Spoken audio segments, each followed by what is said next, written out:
Today I'm joined by Ben Azadi, who's one of the leading voices in the keto and metabolic health space. He's a best-selling author, speaker, and founder of Keto Camp with millions of views online. We break down how inflammation could be killing your fat loss, killing your results, and also we discuss fasting, metabolic flexibility, carbohydrates. This is another nutrition masterclass, and Ben's a huge name. It was an honor to have him on. So let's dive in. Enjoy the episode. I'd like to get straight into, Ben, because your personal transformation is super inspiring. I'd love to just get straight into kind of your background and your personal transformation, because in your words, I'm going to get straight into the heavy stuff here, Ben. You were obese and suicidal at one point, right? I was, yeah. So for the majority of my life, and I'm born and raised here in Miami. We were just talking about that offline. My parents immigrated to Miami from Iran, the Middle East, in the 1970s. And then I was born here. So I'm first generation American. And my parents got divorced. So I was pretty much left to my own devices growing up. My mom worked 3 jobs, raising me and my sister. And my mom actually worked at fast food restaurants. And she would bring me home fast food restaurants, doing the best she can, trying to make ends meet. So I ate very unhealthy. I also had a lot of bad behaviors to drugs and alcohol and video games, and my environment was really toxic with the people I was hanging out with. So as a kid, I was always unhealthy. I was always overweight and eventually turned into being obese physically, but also mentally obese.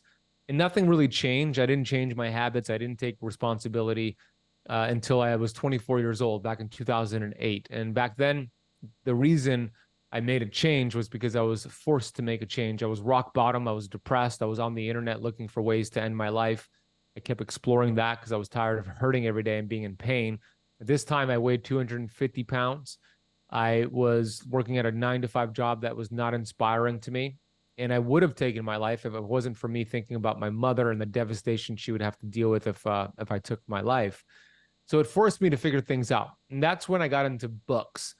I started to fall in love with authors like Dr. Wayne Dyer, and I started reading Dr. Wayne Dyer, and he would say things like, if other people are the cause of your problem, you would have to hire a psychiatrist for the rest of the world in order for you to get better. He would say things like, hey, when life squeezes you, what comes out is what's inside, like an orange. When you squeeze an orange, what comes out? Orange juice, because that's what's inside, right?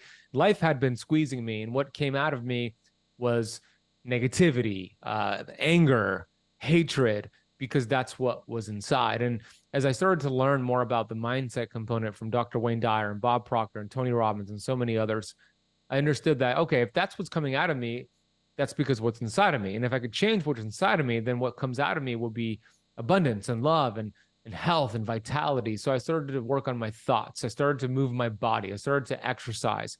I started to play basketball. I did P90X, which is an online workout program that was very popular back then. And, I started to have more energy. The food was directly impacting my mood. And I just became obsessed with fitness and nutrition. And I took responsibility first and foremost for my circumstances, which is something that I lacked and so many people lack. They play the victim card, and there's really no such thing as a victim. There are only volunteers. They choose to be a victim. And for me, I was choosing to be a victim until I took responsibility. And then I stopped being the victim of my history, and I started to become the victor of my destiny. And 9 months after that moment of clarity and responsibility, I went from 250 pounds all the way down to 170 pounds. I went from a high of 34% body fat to as low as 6% body fat.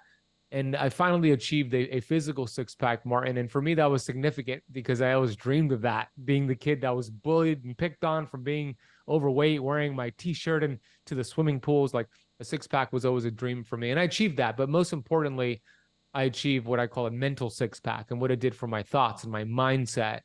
And that goes hand in hand with health. It's really a missing piece. That's probably the most important piece, the mindset part. And that was 15 plus years ago. Ever since then, I've been a student and a teacher.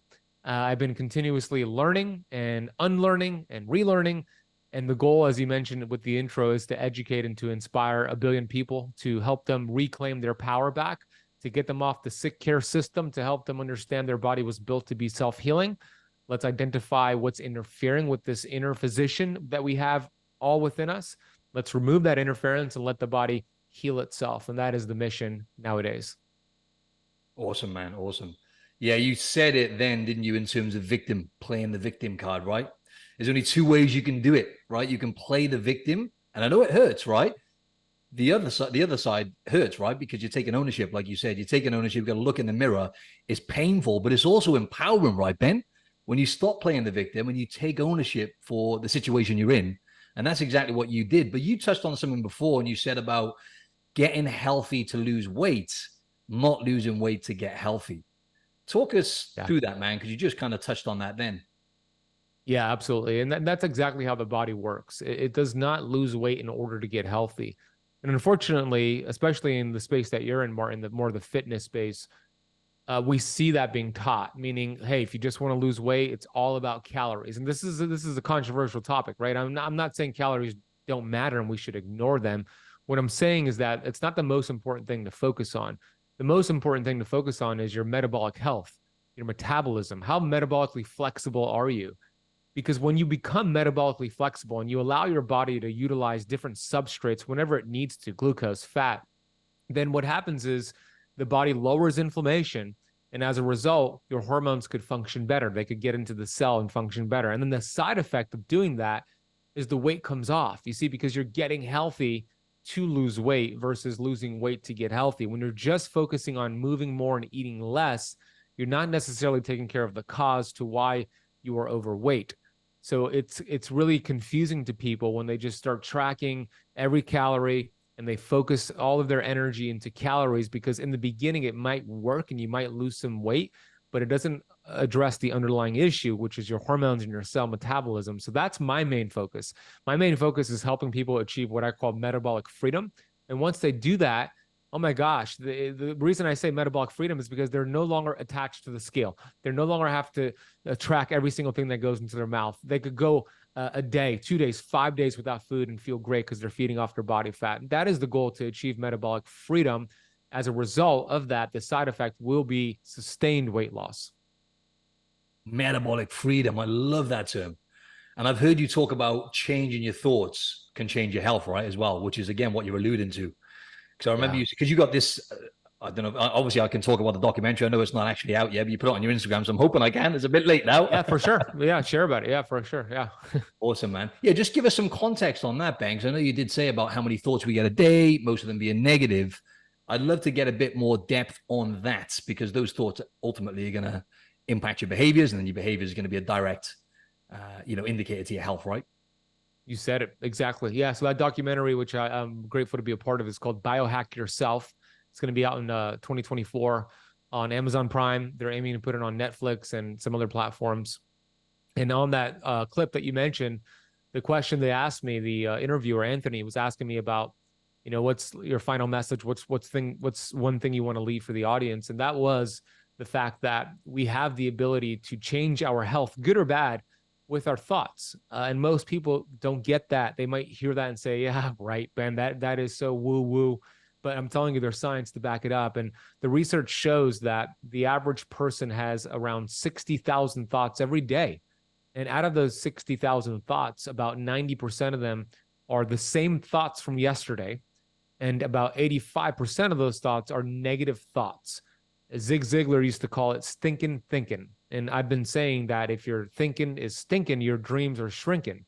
And Dr. Bruce Lipton, who's a world-renowned cell biologist who wrote a fantastic book called Biology of Belief, has proven that your thoughts are a frequency that communicate with your DNA nucleus.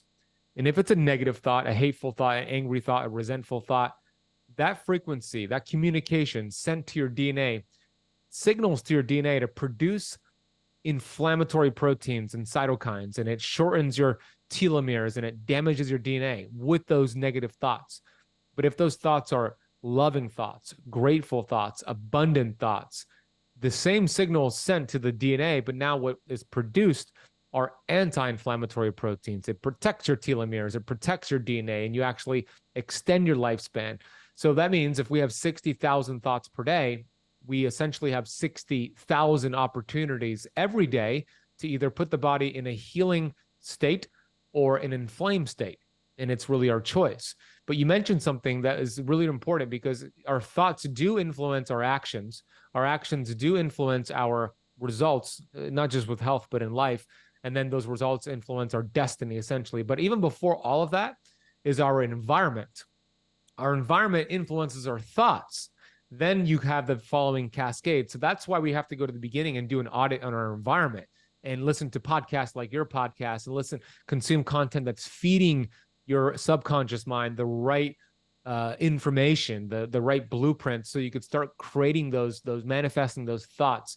And even people in your life, we have to, cut out people in your life that potentially are not supporting you, or they're negative. And it's very difficult to change the thoughts when your environment is not changed. So I do recommend we do an audit on our environment and clean that up, and that'll make it a lot easier to change those thoughts. Environment is key. I'm glad you touched on that, Ben, right? The social influence and also just your immediate environment, but your emotional environment as well, right? That is part of your diet, what you're taking in on social media, the podcast you're tuning into, right? I think that's a really, really important point. Yeah, it has a massive impact. I always talk about this study, right? But it's a fascinating study. You may have heard of it. It was done on millions of people on social influence. And long story short, if you've got a close friend who's obese, you've got like a 48% higher chance of being obese yourself. And even a friend of a friend is obese. I think it's 20% higher. And then it was like a friend of a friend of a friend. I don't know how they did this study, but friend of a friend of a friend who's obese is 10% higher chance of being obese yourself, right? So I know that's kind of like another conversation, but just to highlight the impact of social influence. But then you said what you're taking in as well. I'm glad you said that, because that's definitely part of your diet. Inflammation, Ben, right? You talk a lot on inflammation. And I think when people hear the word, a lot of my audience, inflammation, they kind of know they think in their head, oh yeah, that's not good. It's not ideal, right?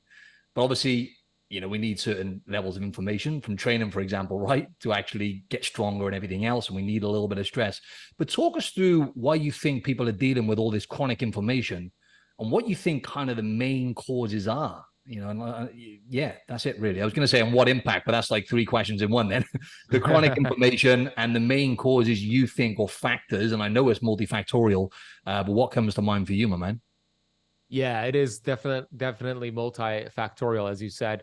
Yeah, there's 2 types of inflammation. There's acute. You mentioned a workout is acute inflammation. That's actually pretty good. I'm sore. My chest and my upper back is sore from my workout yesterday. I did some bench press and some pull-ups, and I caused inflammation, and that's good. Now my body is recovering, and I'm adapting and getting stronger. This is what you teach, right? But then we have chronic inflammation, and chronic inflammation is different. That is cellular inflammation. When we think about our cells, we have about 70 trillion cells inside of the human body, and every cell has a lipid bilayer, this cell membrane that supports it, and it allows the membrane allows things in, good things in, like nutrients and hormones and oxygen and thoughts and a lot of other things, but it allows good things in and then bad things out, meaning free radicals and reactive oxygen species, toxins, etc. When there's too much inflammation around that cell, which is chronic inflammation, now the good stuff can't get in efficiently, bad stuff cannot get out, and then we have cells that are now inflamed. They're called senescent cells. They're potentially infecting other cells. They could go rogue. They could turn into cancer cells. And then we develop symptoms. We develop symptoms like brain fog and weight gain and diabetes and cancer and autoimmune. I mean, we could go on and on for hours about symptoms, but the symptoms are not the problem. Symptoms are a gift from the innate intelligence showing you did something that put the body out of homeostasis, and showing you this check engine light as a reminder that, hey, let's get you back to where you need to be. So we don't chase the symptoms, we get to the cause. So the causes, as your question was, what are the contributing causes here? There are many things. I think the number one cause of cellular inflammation these days, it was different 20 years ago, but these days is actually environmental toxins. We have heavy metals everywhere, from silver amalgam fillings to lead-based paint, through cleaning supplies and mold exposure. I mean, toxins are number one, because those toxins are lipophilic, meaning fat loving. They love fat, and your membrane is made up of fat. So they actually get embedded into those membranes, and then the receptor sites that need to hear messages like hormones and nutrients are now blunted and blocked because those toxins sit there and they inflame the membrane. So that's the number one thing. And then glyphosate would be a category in that category of toxins. So in America, glyphosate is everywhere. I don't know how it is in your country, but in America, it is sprayed everywhere. Even if you eat organic, it's going to have some residues of glyphosate. That is a contributor to inflammation, of course. Then we have things like processed vegetable oils and seed oils, these industrial seed oils that also create a lot of membrane inflammation. They stick in the body for a very long time. And of course, processed sugar, processed carbohydrates, those high glucose and insulin spikes will also create inflammation around the membrane. So I would say those are the top 3 contributors to chronic inflammation: environmental toxins. We're going to say vegetable oils that are industrialized seed oils, and then sugar, high glucose and insulin spikes, frequently high glucose.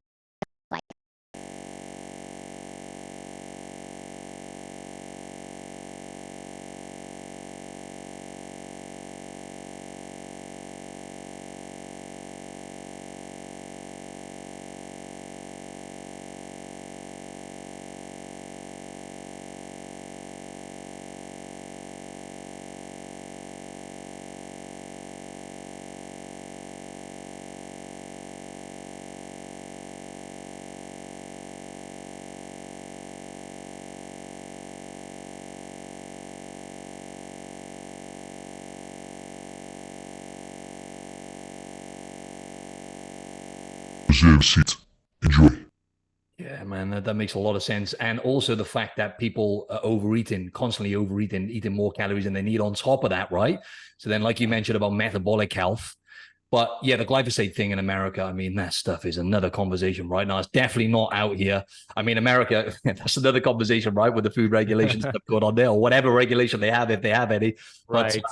yeah, so the vegetable oils though, Ben, I would like to touch on this, right?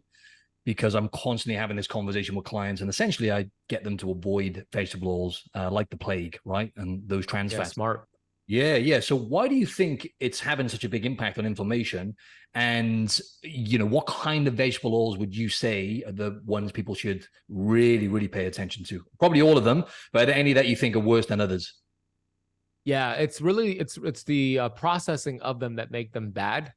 When we just think about omega-6 fats, well, vegetable oils are omega-6 oils, or fats, I should say. But it doesn't mean that all omega-6 fats are bad for you. I mean, there's omega-6 fats in grass-fed beef. How could that be bad for us?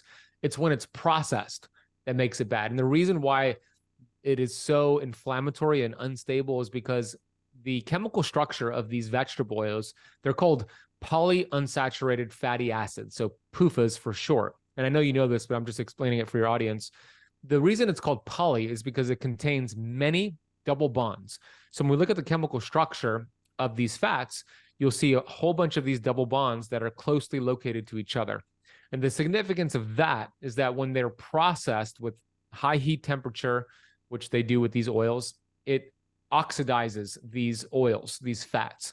So think of biting into an apple and leaving it on the counter and it starts to rust. That's kind of what these oils are doing to our cells. It's rusting our cells. And there's some research showing that these vegetable oils, they stick around in our bodies for a very long time. One study showed the half-life of these vegetable oils is about 680 days. That means if you stop eating them today, because you're listening to Martin and he's coached you to stop eating them today, about 680 days later, they will still be in your body fat around your cell membrane, creating problems. So we want to get rid of them as soon as possible. You asked for a list. There are 8 of them that are called the Hateful 8. At least my colleague, Dr. Kate Shanahan, calls it that, and I like that term for them. So we have 3 C's, 3 S's, and 2 others. I'm going to list them all for your audience right now. We have canola oil, corn oil, and cottonseed oil. We have sunflower oil, safflower oil, and soybean oil. And then we have rice bran oil and grapeseed oil. These are the Hateful 8. They're polyunsaturated fatty acids. What we want to do is swap them for saturated and monounsaturated fats, which are much more stable. They don't have that problem with all those double bonds. So these are going to be butter, ghee, beef tallow, avocado oil, olive oil, even lard. If it's not hydrogenated, it could be totally fine. Coconut oil. These are much, much better options, and our cells actually could use it for fuel. Thanks for sharing, man. Yeah, I think here they do use like when you eat out and stuff, it's like even if you try and make a good decision, they've got some good places here, but you try to make good decisions and then you see they use canola oil. That's a very popular one here. But in America, you mentioned all those there. and they're just everywhere, right? It's like nowhere that. And I know people. My friend went to America recently, and he was like, "Man, I was doing my best to eat healthy, and he found some good places, but he was like, I just didn't feel good, and I started getting bloated and stuff." And he said, "I don't get that here, in Australia, even when I eat out." Sure. So, I don't know what's going on over there. But yeah, in terms of hormones as well, and what you mentioned there, and you always talk about hormone function and everything else. And obviously hormone dysfunction and people taking, HRT and stuff like that now is becoming more and more common. Yeah. I'd love to just talk on that topic, Ben, in terms of hormones and what you see with people relating metabolism, metabolic health to hormones and whatever else you think, again, is going to be multifactorial. People are struggling with in terms of their hormones being dysfunctional. What do you think like the main causes of that are? And like, what if you can give us some examples of how you kind of coach people through it in terms of, right, we're going to put these things in place to make sure we can get your hormones functioning better. And again, I know that's a really wide question, but I guess a better way to frame this is if you could tell us more about how hormones impact health and what are the common problems you see with hormones, a better way to frame that one. Yeah, hormones are very important. They're chemical messengers, and the body has over 600 different hormones. I mean, we have the most popular hormones that most people know of: testosterone, estrogen, insulin, et cetera. But there's a lot, and they're responsible for how your cells function. They're a big player in this amazing orchestra we have inside the human body. Most people don't have a hormone issue; they have a hormone resistant issue. What that means is those cells, as I mentioned, are so inflamed that the message is not heard. The hormones are, the messages, the receptor sites, I should say, are resistant to the hormone messages that are being sent. So the goal is to find out why you have so much cellular inflammation and work on reducing that. Because once you reduce cell inflammation, then those hormones could attach to those designated receptor sites that are around every cell and do the job. See, the problem that we have in our space, and this is a kind of a pet peeve of mine, because the simple thing to do is to just take hormones. All right, my testosterone is low. I'm a guy, 35, not me, but I'm just giving you an example, 35, 45, and I'm just going to go on TRT, testosterone replacement therapy. Or my estrogen is low. I'm just going to take bioidentical hormones. And look, there's a time and a place for that. But if you're not getting to the cause and you still have high levels of inflammation, you're not going to feel better in the long term. It might help in the beginning, but here's an analogy of how this works. It's like when I don't have kids, but I imagine if I had kids and I screamed at my kids, "Go clean your room." I shouted at them, "Go clean your room." I'm really angry. They're going to hear me. First time dad is screaming, "Oh my gosh, let me go clean my room." But if this happened every day, I keep yelling at them to clean their room. After about 3 months, they're like, "Oh yeah, I'm not listening to dad anymore," right? This is the same thing with just taking hormones. You're going to force the message in, but overall, over time, you're going to just stop listening. You're going to just have to increase the hormones or scream louder to your kids. But is that getting to the cause? No. We want to communicate efficiently to our children. We want to communicate efficiently to ourselves, and our hormones need to communicate to ourselves. So the goal is to lower cell inflammation. All the things you teach on your podcast and on your Instagram, Martin, are ways to do that. Of course, ketosis, fasting, quality sleep, exercise, cold exposure, red light therapy. I mean, all these modalities all lower inflammation. And as you do that, arguably somebody who's taking testosterone, I'm going to give you an example of let's say 2 45-year-old men. One man has a testosterone of, let's say, 480, which is kind of on the low end, total testosterone of 480. The other one has a level of 950, but he's taking testosterone replacement therapy, which artificially kind of brings it up to 950. If that man who had the 450 level of testosterone had optimal inflammatory levels, he's going to feel better than the person who has 950 testosterone but high inflammation, if that makes sense, because it's not about the levels of hormones in your blood. It's about how efficient they are in getting into your cells.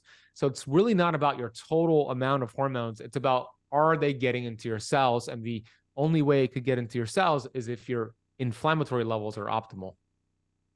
Yeah, it makes a lot of sense, man. You broke that down really, really well, because it's a very complex thing, isn't it? But I have mixed opinions on that as well, Ben, in terms of TRT and stuff. And I feel like there's so much you can do, right, to actually get to the foundation and root cause, be healthier, get your hormones functioning better before you go down that avenue. And as you say, there is a place for it. But do you feel like at the moment that a lot of people try and take that shortcut, don't they? You know, before they've actually done all that groundwork to actually, as you say, work on inflammation, work on their health, metabolic health, and all those kind of things, right?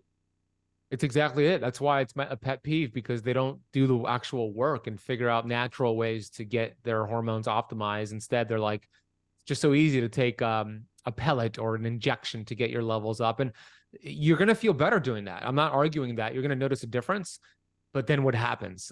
Like screaming at your kids, that result kind of fades away. So they have to increase the dose. Meanwhile, now your body is forgetting how to produce those hormones. So your testicles are shrinking, guys, and you're maybe developing acne, and maybe you're taking so much testosterone that it's leading to growth in your body, like cancer. So you got to really monitor your blood work and work with a doctor that understands, what to look for, IGF-1 and different markers to see if it's too much hormones you're taking. But look, there's a time and place for that. But for the majority of people, they're looking for shortcuts, and that's not the solution. Yeah, 100%, 100%. And the body's an adaptation machine, right, Ben? So whatever you throw at it, like any substance, it'll adapt and get more efficient. And when you look at like androgen receptors and stuff like that as well, right? When you're taking hormones, I wonder what like impact that has. I would guess that it kind of down regulates the receptors and stuff as well, right? As the body gets more efficient with the androgynous stuff, right? In other words, what you're actually putting in it from an outside. Absolutely, because why would the body keep trying to produce it if you're giving it to it exogenously? You're exactly right. All those receptors start to get weaker and weaker, and then you're dependent on those hormones for the rest of your life. Is that how you want to live? I mean, that's not how I want to live. And there's a time and place for it as you get older. But man, a man in his 30s and 40s, I don't think they should be taking testosterone replacement therapy. You got to do all the hard stuff first, Ben, isn't it? And you just touched on fasting then. This is something, intermittent fasting, something I've been implementing for years now. It just works well with my lifestyle. But again, after tuning into one of your recent podcasts, right, I realized I'm actually taking this a bit too far now, because I just have like one meal. I'm like, you know what this is like, right, Ben? It's like, how can I get the maximum amount of work done? Spend less time eating. Okay, that's working for me. So I used to have 2 meals. Now it's 1.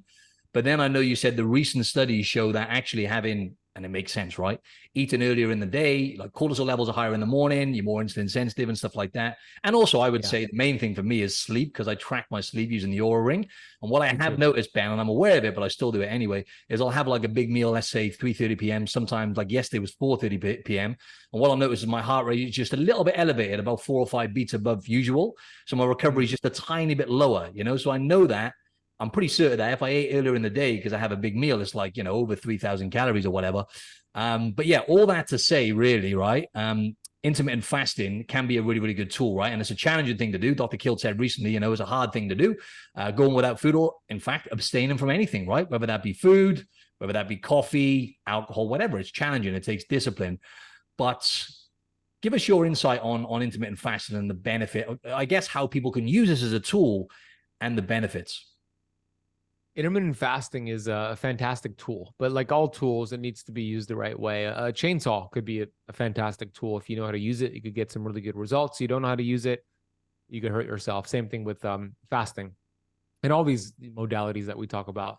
So more important than the tool is the person who wields it. They have to read the instruction manual, right? So with fasting, the instruction manual says fasting is like a muscle you want to build up over time. If you're new to fasting, you shouldn't really dive deep into a 24-hour fast or do 1 meal a day or do a longer fast. You want to build it up.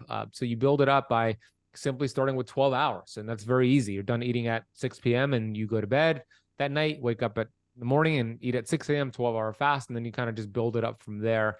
And there's so many, cool things about fasting. I like fasting because it's like nature's reset button. It's kind of like the Swiss Army knife of health, because you could plug it into all dietary philosophies. But it really is nature's reset button, because you allow the innate intelligence, which is this inner physician in the human body, to go to work, because there's no interference. It takes a lot of energy and resources and blood flow to digest food. And it blocks innate intelligence when you're constantly eating and grazing and not fasting. A lot of energy. That's why when we eat a big meal, we're not energized and focused and ready to go get work done. No, we're tired and fatigued. It's using a lot of energy, taking a lot of resources. So with fasting, you get all that energy back. It creates something called energy diversion. So now the energy that would have been used for digestion is now being used for, I don't know, healing your liver or directing blood flow to the brain. Like the innate intelligence will determine what needs to be done with this energy diversion process. So I love fasting. There is a sweet spot to it. Men do it differently than women, and women who have different cycles of their life do it differently than other women. I personally do well with like an 18-6 schedule, where I'll have most of my calories between 12 p.m. and about 4 or 5 p.m., something like that. When I notice the same thing, Martin, when I eat too close to bed, my heart rate variability will drop, my resting heart rate will increase, and my recovery score will decrease. So the better I could get at getting most of my calories earlier in the day, the better not only scores I get, but the better I feel the next morning. Yeah, really interesting. And that's essentially, like I said, what I used to do, eat in that small window. I had my first at lunchtime and then one in the evening. So perhaps I should switch back to that. But yeah, just what you were saying then, it's a great tool to use. But again, I always say this, it's a tool for most of my clients that I take on, Ben, that we use later down the line, really, depending on what level they're at. But first and foremost, you've got to focus on those fundamentals, right? Most people, again, the people I take on, this is not necessarily the case, but most people are overeating those highly palatable, ultra processed foods, right? And then it's funny how people go from one extreme to another. And then it's like, it's kind of dying now, but fasting was like a buzzword at one point, wasn't it? And everyone's like, oh, 1 meal a day, that's cool. And then it sounds kind of cool to tell people, I'm fasting now. And it's like, really, most people, they're not in a position to do that. I don't think they should be doing that. I think they should be working on the fundamentals first and improving the quality of food that they're eating, first. What's your thoughts on that in terms of the quality of food people eat versus just trying to maybe restrict and eat in a smaller window, And I know it always depends on the person, right, Ben? Yeah, always. But in general, like you're right, it makes sense to change the foods you're eating. I like to get my students fat adapted first, help them achieve the ability to burn body fat and get into ketosis before they practice fasting. You don't have to do that. But having some sort of low carb approach where you're changing your foods first, then you switch to a fasting schedule that works for you. Like I said, 12-hour fast is very doable. Then your body will adapt much more efficiently. The problem is that if you don't do the fundamentals, like you're talking about, Martin, and you're still eating highly processed foods and a whole bunch of carbs, and then you try to do a fast, it's going to look ugly. You're going to feel awful. It's like you wouldn't run a marathon without training for it. You wouldn't do a CrossFit WOD without exercising first or being somewhat active, right? So you wouldn't go and do a 24-hour fast without some form of metabolic flexibility. Because what happens is if you do a fast too soon, the brain starts to panic because glucose drops in the brain. And the body is only familiar with using glucose, not ketones. So then the brain sends the body intense signals and cravings for sugar and carbs. So you have all these cravings. And let's say you have great willpower and you just power through. Well, the body will find ways to manufacture that glucose via gluconeogenesis. It'll break down protein. It'll create a cortisol response, and that'll raise glucose. These are not good things, right? But when you're fat adapted and when you've done the fundamentals, then you go into a fast after that. Now your body knows what to do. Glucose drops in the brain, but ketones rise. The body starts using body fat. You feel good. You want to feel good during a fast. You don't want to feel like you're suffering. And I think a lot of people who do it too soon, they suffer and they think that's like a badge to wear, but you don't have to suffer. I feel incredible when I fast. I feel amazing when I fast, and you should feel amazing when you practice fasting. Yeah, you hit the nail on the head. And it's like now it's morning here. And I just feel exactly what you said. If I have a big meal, because I generally have big meals, then it's like the energy drops, the productivity drops. So I'm like, if I can just hold off as long as I can, I just feel sharper. But I always feel much better as well. So yeah, that was super helpful. And I like what you said earlier, because that's always the advice I give to people, Ben, as well, to my clients. It's, start slow. So at the moment, you're eating 3 meals a day. You get up, you eat a meal at 8, and you finish eating at like 7 p.m. So you're eating in like an 11-hour window. So going from that to like a 4 or 6 hour window, probably too extreme. How about we take, 2 hours off that? So you eat in an 8 or 9 hour window, and try that and see how you feel. And a lot of the time, just kind of convenient for people as well, right? But I'd love to go into the ketosis, into keto stuff, right? So You mentioned then about getting people into ketosis first and getting them fat adapted. What does that look like? And, Yeah, and I would like to just like kind of touch on the same kind of question then is the metabolic flexibility piece, because that's what I like about people like yourself, Ben. Even though you're a big advocate for people getting fat adapted and doing that first, you're not extreme, you're not dogmatic with it. You talk about probably some carbs will be good for most people, depending on what point you're at. So yeah, I'd love to pick your brain on keto and metabolic flexibility. Absolutely. And thank you for that. I don't want to be dogmatic. A lot of people in the keto space are dogmatic, and I don't even think we should be in long-term ketosis. That is not the goal. The goal is metabolic flexibility, metabolic freedom. That means your mitochondria, as I mentioned earlier, could use different substrates, glucose or fat. Other words, sugar or ketones. Most people are stuck burning sugar, glucose. They are essentially what I would call in a keto deficiency. And there was a study, Martin, that came out, actually two studies that came out in the last few years here in America that showed, one study showed that 88% of American adults are metabolically unhealthy. So in other words, metabolically inflexible. The other study showed it's actually closer to 93% of American adults being metabolically unhealthy. I say they're in a keto deficiency. They forgot how to burn fat. They forgot how to use ketones. Look, there's nothing new about keto. It's just nuanced. Keto has been around for as long as humans have existed. All of our ancestors utilized this amazing energy system called ketosis. It is not a diet. It's a metabolic process. We have forgotten about it as a society. And when you're stuck burning sugar, you are metabolically inflexible. So the goal is to get the person burning fat, what I call being fat adapted. And that could be simple. You just start to gradually lower your carbohydrate intake to get your total carbs eventually under 50 total grams of carbs per day. And with those carbs coming from green leafy, non-starchy vegetables. And then you increase your healthy fat and protein. And after doing that for 7-10 days, you should be tapping into body fat because you've lowered insulin, and you should be producing ketones, because when your body starts using fatty acids from your fat stores, those fatty acids are sent to your liver. Your liver uses it for energy, and your liver produces ketones. And you could test that by checking your blood ketones. If it's 0.5, 0.5 millimolar per liter or higher, you are in ketosis. You are now getting fat adapted. And once you've achieved that and you're there for a few days, maybe a week, then I like to pair things like fasting and different strategies. But you don't stay in that ketosis, that ketogenic state forever. And you could actually, depending on your activity level, get away with more carbs and still remain in ketosis. Like I imagine, Martin, you're very active and you're very fit. So you might be able to get away with like 75 grams of carbs and still be in ketosis because of your muscle mass and because of how active you are. But 50 grams or less is just the general protocol for most people, but that is flexible for sure. But the goal is to get fat adapted, get keto adapted, which takes a little bit longer. And then you start flexing in and out of ketosis. You want to continue that keto, that metabolic flexibility. You don't want to just burn fat. You want to also increase carbs on days, maybe a heavy training day. You incorporate carbs, you get out of ketosis, what I call keto flexing, and then you flex back in. That is the ultimate goal. And when you do that, it's what I call metabolic freedom. It's just you could live your life and your body knows what to do. And it's just a fantastic process. It's interesting you say that, Ben, because I do realize that I was actually having really low carbs for a long time. And it was only actually yesterday I decided to bump them up way more than usual, like up to about, I think it was about like 100 grams. Normally I have, under 50 grams. I guess it's like kind of carnivore-ish I eat. And I noticed today I slept. I didn't wake up at all. My sleep was better.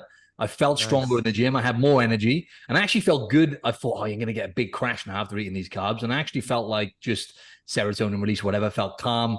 I didn't feel like I had a crash afterwards. And I thought, okay, so maybe that was a missing piece. I kind of lost touch of that metabolic flexibility a bit, right? Because again, you get so focused, don't you, sometimes on performance. You're like, I feel better if I don't have the carbs, in terms of like getting work done, mental clarity, just energy and everything else. And then you can take it too far, right, Ben, sometimes? Yeah, absolutely. You can. And like, I love that carnivore approach, but we're not meant to do that. I don't think we're meant to do that long term. I know that goes against the grain of a lot of my colleagues in this space, but I'm doing carnivore right now. I'm on day 38 of strict carnivore. I do it as an experiment. I did a whole bunch of lab tests and stool tests day one. I'm going to do it again before I break carnivore. I love it, but I'm not locked in carnivore forever. I don't recommend that for most people.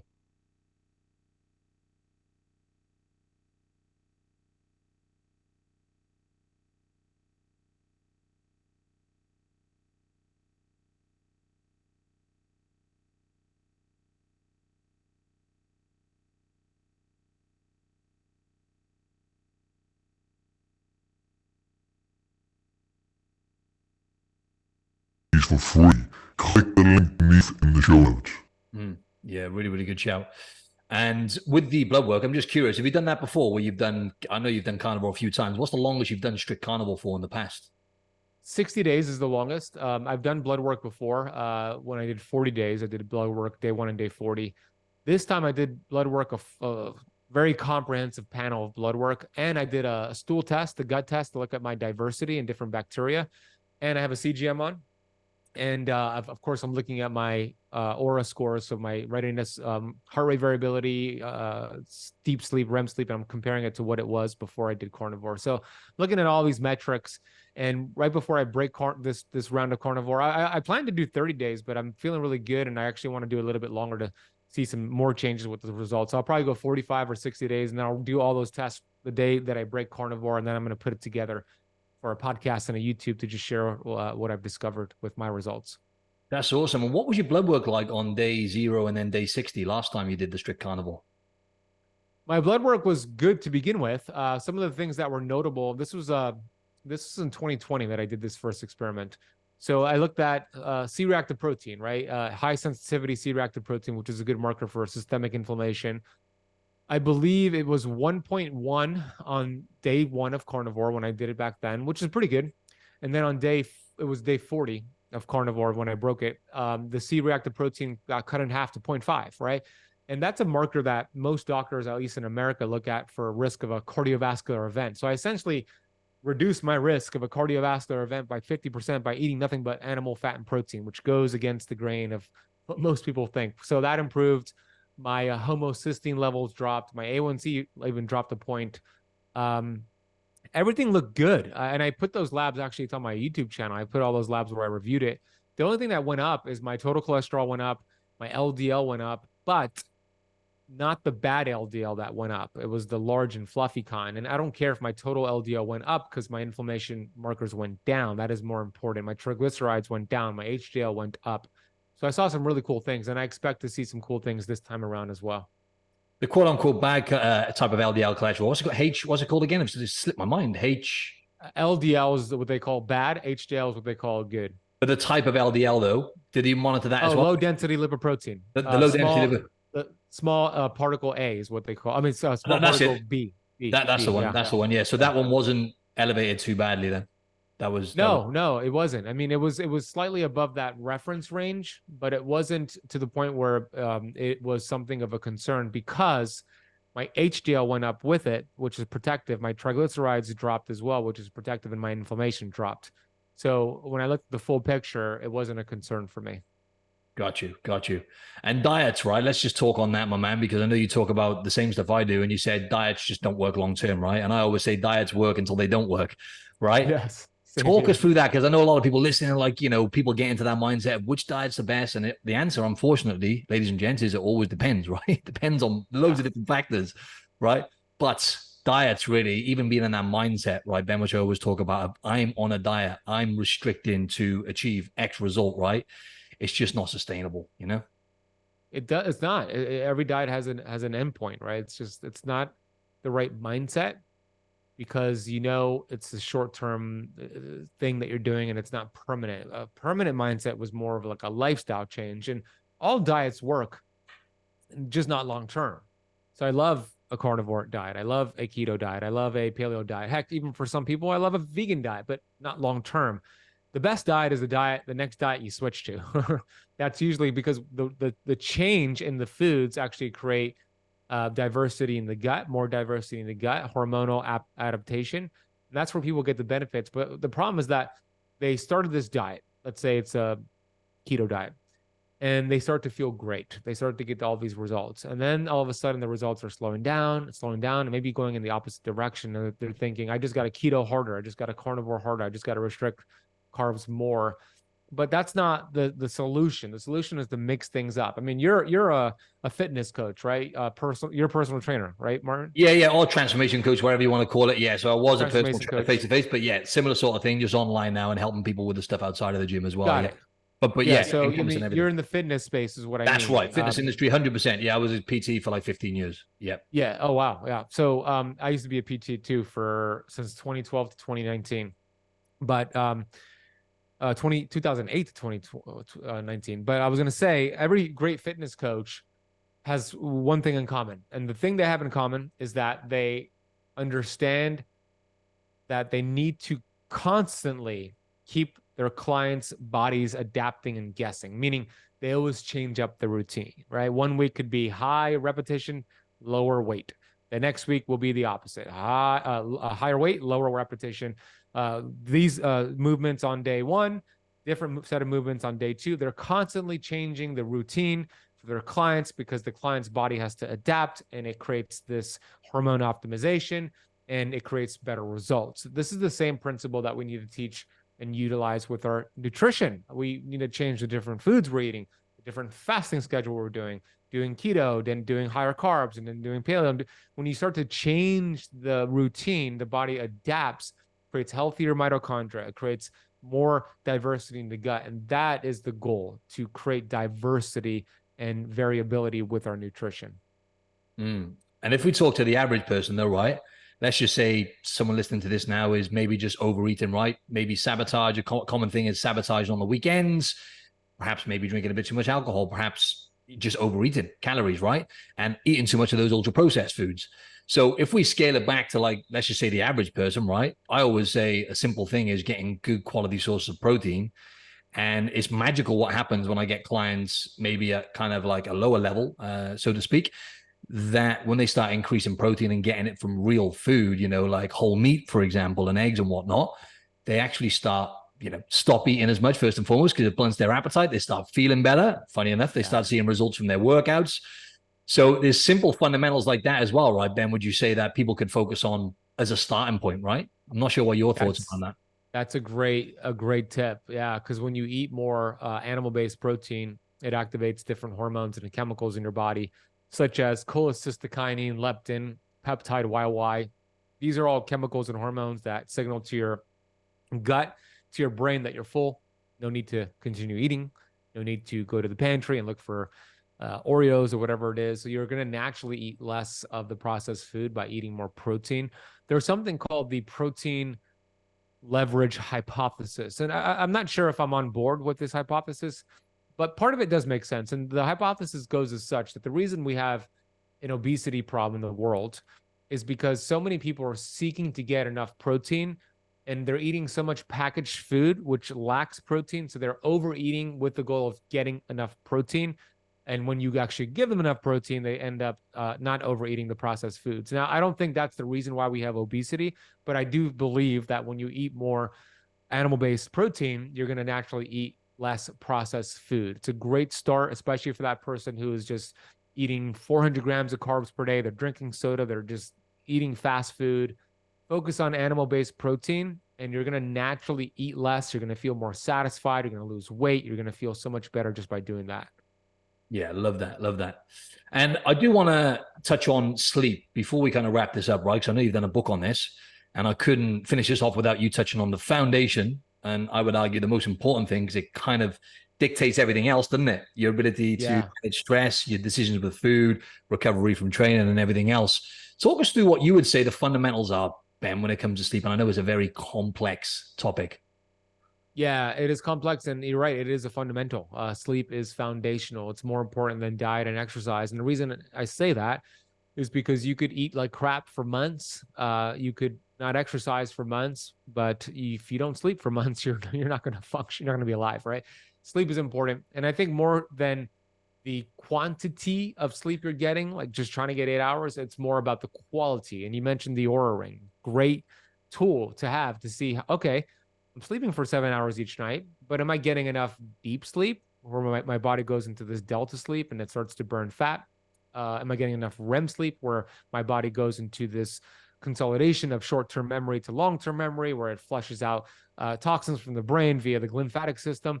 So by looking at your metrics, you could see if you're getting enough of that. And I aim personally to get about 1.5 hours to 2 hours of REM and deep each night. And arguably, you could biohack that where you're maybe getting 5 hours of total sleep, but you're still hitting those numbers. So you're spending less time in bed. Some people could do that. But some people need to spend more than 5 hours in bed, like 7 or 8 hours to get those numbers. But when you're looking at the metrics, you could see that and make some changes and adjustments and different supplements and different things.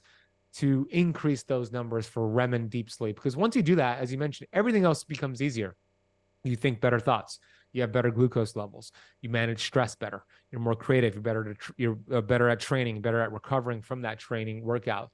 Everything improves when your sleep improves, and everything decreases when your sleep is crap. So it is really very important to prioritize your sleep and find ways to track. There's Aura, there's Whoop bands, there's Garmin's, there's Apple Watches, whatever you want to use. I like my Aura as well. But once you look at those numbers, then you have a baseline and you can work on improving it. You got to do the work. See, a lot of people in this space, they just want the answer, Ben, don't they? What do I need to do? And I'll do it. Doesn't work like that. You got to get the awareness, and everyone's different, even when it comes to sleep. But the fun, you mentioned about deep sleep, Ben. Firstly, I wanted to ask you, I'm assuming you don't have any caffeine or coffee? I do. Yeah. You do, yeah. I do. That's good to hear. That's soothing. Yeah. The problem though, Martin, is that I did a genetic test and I'm a very slow metabolizer of caffeine. Unfortunately, I think I'm the same. I've been avoiding that test for that reason. Oh yeah, jeez, yeah, it was bad news, dude. Because that means I need to really limit my caffeine intake because it stays in my system longer than I'd like, and actually can increase my blood pressure. So damn, yeah. And I love my coffee. I do have it in the mornings. I have clean organic coffee, and I'll put a little bit of some MCT oil in there and some kava oil in there as well, which actually buffers the caffeine response as well. So that helps me. Nice. Yeah, I try it. Well, I do. I don't try. I cut it off at least kind of like 10 hours at the latest, normally about 11, 12 hours before bed, because I do notice, even with the Oura Ring, again, if I cross the line, I have it even past like, say, 10:30 a.m., I've calculated that actually my REM sleep's not as good. It's a common pattern. This is a selfish question, right? But deep sleep, Ben, right? This is the one thing that's annoying me, frustrating me with the Oura. My deep sleep is always under. It's always like under an hour, right? And I'm like, I'm trying everything, and I'm thinking, caffeine, maybe I should just cut that out and see how that goes. I know that's something I should do, but it's just painful, man, you know? Yeah. I know, right? It's tough. I love my coffee. I don't know. I don't think you need to do that yet. Let's try some other things. I would say first, bring your eating window earlier in the day. I knew you were going to say that. Yeah, that'll increase your deep sleep. And then find a way to make your bedroom or your mattress colder. I use something called a chili pad. I put it at 65 degrees. No, I put it at 55 degrees Fahrenheit. And then I put my thermostat to 63 degrees Fahrenheit. So the colder the room and the mattress, the more deep sleep you're going to get. Your body temperature needs to drop. So I think just doing those two things, Martin, should bump it up a bit. I don't know if you're taking any magnesium, but that also could help as well. Yeah, I'm taking magnesium. What's your thought? Just a quick one on this as well. Ashwagandha. I find that to be a really, really good supplement. It seems to work really well for me and for clients with just like stress and sleep. Yeah. It just works for me personally. Yeah, obviously cycling it. Don't want to take it all the time. Yes, for sure. It buffers cortisol, right? So we don't want to be taking that all. Is that right? Correct. Yeah, correct. It's an adaptogenic herb and it's great. And you want to use it cyclically, to your point. But yeah, having that, putting in your coffee potentially, or taking it in supplement form could be great. I'm on board with that. Awesome, man. Yeah. Just one more thing on that as well with the sleep thing. I did have a chili pad, but I've heard, I'm not sponsored by these or anything, but I've heard like it's 8 Sleep or something it's called. Have you heard that other one? It's meant to be better. Yeah, I heard good things about them too. Yeah. Yeah. So I'm just in the process of getting one of them. And actually, I kind of know that's the answer as well. It's funny because I know all these answers, but I need someone just to someone like yourself who I respect. Right. Yeah, exactly. So whether I respect tells me, I'm like, take action straight away. All right, man. Hey, I really, really appreciate your time, man. So much gold in that episode. Where can the audience find you, man? And anything you want to share in terms of links or whatever, go ahead, man. I'll put it in the show notes, of course. Yeah, well, thank you, Martin. I love what you're doing, and it's an honor to be on your show. I appreciate the conversation. The back and forth was fun. I have a podcast called the Keto Camp Podcast. Camp is spelled with a K. It's not just about keto. We talk a lot more than keto. And we're 681 episodes deep. Today, we just released 681, our 681st episode. So we release episodes on our podcast 4 times per week: Monday, Wednesday, Friday, Saturday. And then we have our YouTube channel, which we just passed 200,000 subscribers, which is Keto Camp on YouTube. So those are 2 platforms. And my website is benazadi.com, which has everything to follow me, every social media platform to follow me. Awesome, man. The next time I am stateside, though, I'll have to go to Miami because I love that place anyway. And hopefully we can link up, maybe do a podcast. But either way, man, we'll do in person right here, Marian. That's it, man. That's the way forward, isn't it? It's just like in person is it's just a completely different dynamic. when you're It in is. person with someone. I've been using the studio here, and it's just way more like it's just different, and it's a different dynamic. It's special. Awesome. Thanks again, Ben. Thank you, Martin.